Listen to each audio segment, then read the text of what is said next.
Nilinaw ng Korte Suprema na hindi hadlang ang pagiging overseas Filipino worker, OFW, ng isang individual para igawad sa kanya ng korte ang parental authority at sole custody sa mga anak.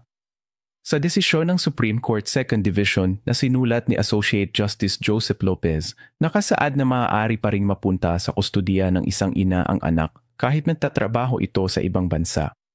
Binigyan din ng korte ng provisional custody ang lola ng mga bata na kasama nila sa bahay sa Pilipinas.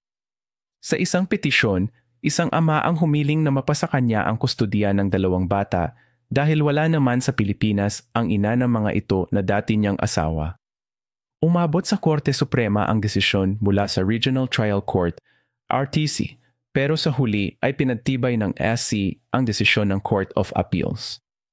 Nakasaad dito na hindi maituturing na absent ang isang ina bilang magulang dahil lamang nagtatrabaho ito bilang OFW. Isa sa isinaalang-alang ang patuloy na pagsuporta ng inagaya ng pagpapadala ng mga pera at pagsubaybay sa mga ito sa pamamagitan ng CCT.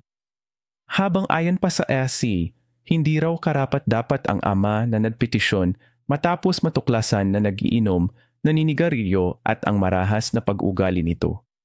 Nasanay na rin daw ang mga bata na mamuhay kasama ang kanilang lola.